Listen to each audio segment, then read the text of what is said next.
myself, as well as a physician from the Morehouse School of Medicine, actually went from house to house examining people, taking histories and doing physicals. And there were quite a few people in that community had an array of illnesses. Also, we could smell creosote in the houses. Apparently, it was in the wood and in the fabric and the foundation of the house. So we were real concerned about that. We got a lot of history as to why that might be from a series of floods that had actually been inside these people's houses. So we were really concerned about how much toxin that might be in these people from the breakdown product of creosote, which is not only a cancer-producing agent, but it can make people sick. I was able to map out geographically where the most cancer deaths occurred. And the closer proximity you got to Southernwood Piedmont, the higher the death totals were. And the number of cancers, types of cancers, could not even be identified because they were so vast in number. But they could all be linked to exposure of some foreign compounds into the tissue. My mother died she died of old age, but my mother had a rough life coming up. I was the only child that was born alive. My mother had 3 miscarriages after me. And then she had a nervous breakdown, and her health went down, and she had other illnesses, high blood pressure, and things like that. My father became an old man, and he had a stroke, and I took care of him until he died. I'm disabled from my acute pancreatitis. Then I got a sister diagnosed with lupus. Her face is all broke out, her skin, arms, leg. I had trouble with my cycle. And then I had like a period bump, which was right here. It came, but it never would go away.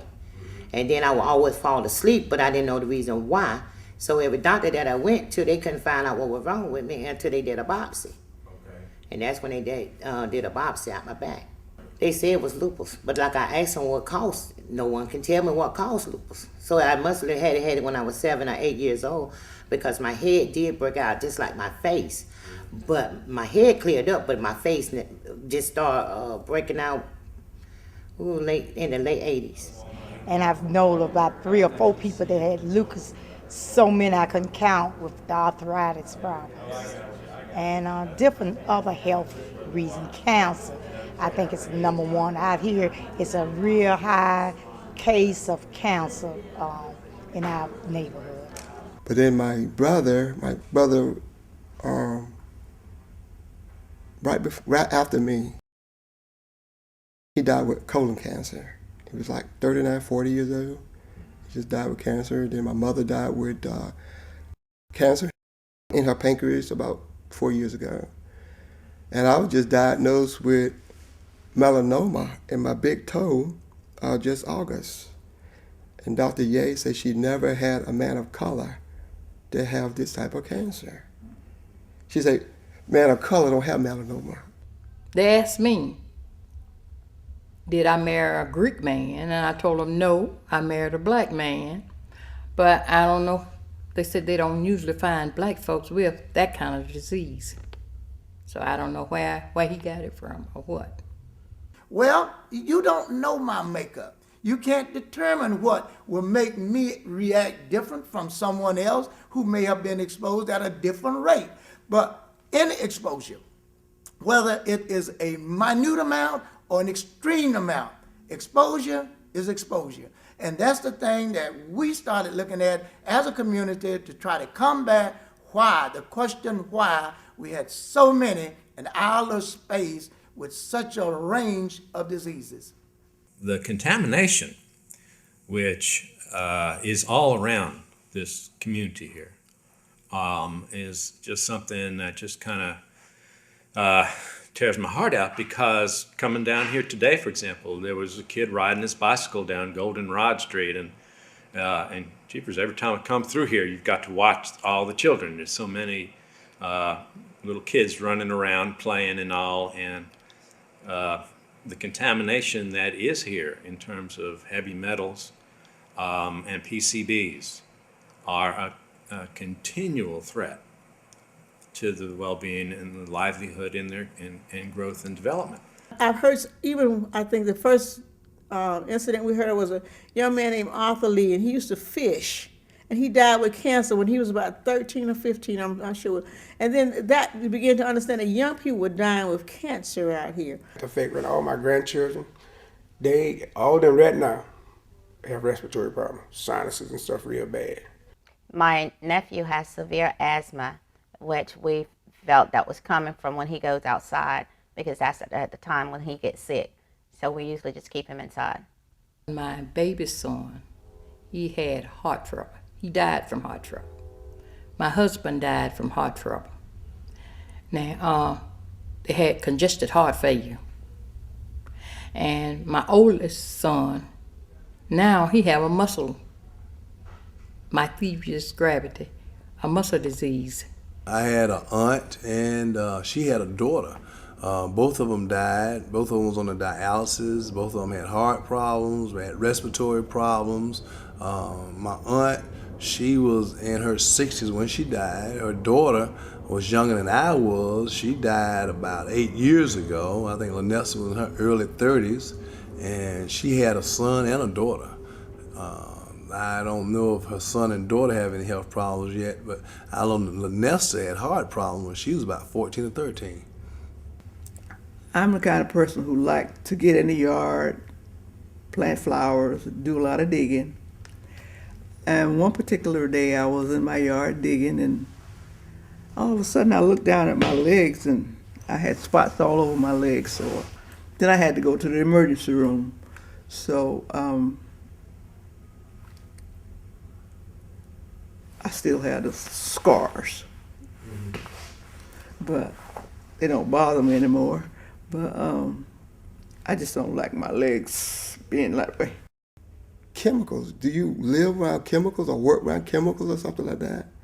So I was telling her about out here, and she sort of like paused, like she didn't want to get into it.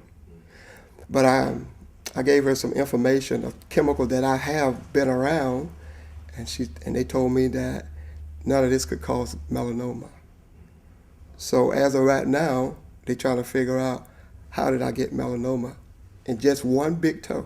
Every now and then I go outside to get the mail, not wearing my shoes or whatever, but it was in that one toe, and of course they amputated my toe, and we still don't know where it came from. I've had, they would be my second cousins, which would be my mother's first cousins. They've had different types of cancers, and they've ranged from liver cancer, kidney cancer, to melanoma, and to different cancer-related illnesses. I don't have any biological children. I think that was one of the impacts I had of living out here in the Hyde Park community. I had a sterile test one time to see if I was fertile or not, and it said that my sperm was not active enough to impregnate a woman. So I never had a vasectomy, but my sperm wasn't fertile enough to impregnate a woman. I have some reproductive issues. I've been on every type of birth control that my doctor could think to put me on. And I just have irregular cycles, and he can't figure out why. He's like, I've put you on everything. I don't know what it is. We found different kinds of illnesses. One concern was miscarriages, that the ladies were having too many miscarriages for that small community. And we also looked at some neurological complaints. We looked at a lot of skin problems. And at the conclusion of all that, there were some physicians, particularly one who felt that there were dermatological problems, certain keratoses that could lead to skin cancer. My baby son, he's having a lot of skin rashes now, and his children saying that they can diagnose it as being eczema, but their skin is broken out too. And these are my little grandchildren. My father went through a series of testing and everything with his legs, and they kept saying he had cement poison for number 1, but then they still couldn't pinpoint what it was. and he started having lesions on his legs and spots on his legs, and he was always going back and forth to the doctor, and eventually he passed from it with them not even knowing what was the problem.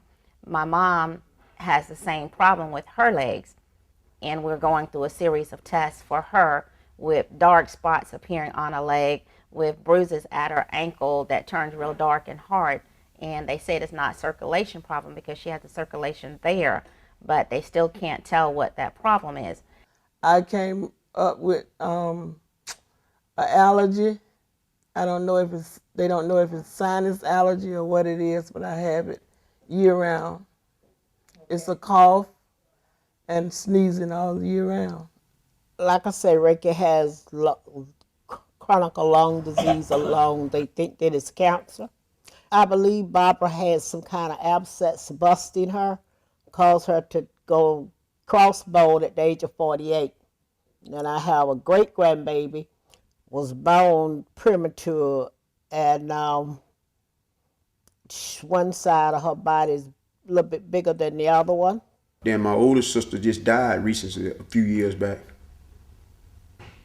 And she died at home in her sleep. We determined what happened with her.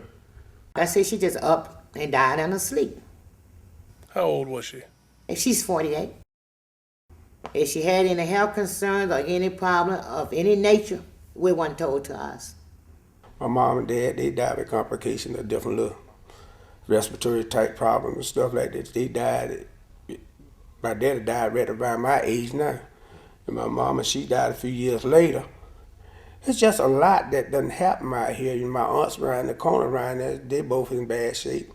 One of them, she got Alzheimer's, the other post circulation. It's just a bunch of different little problems that, you know, normally you wouldn't look to have. With all of the sickness in Hyde Park, I don't think it's normal. Do you think that's normal?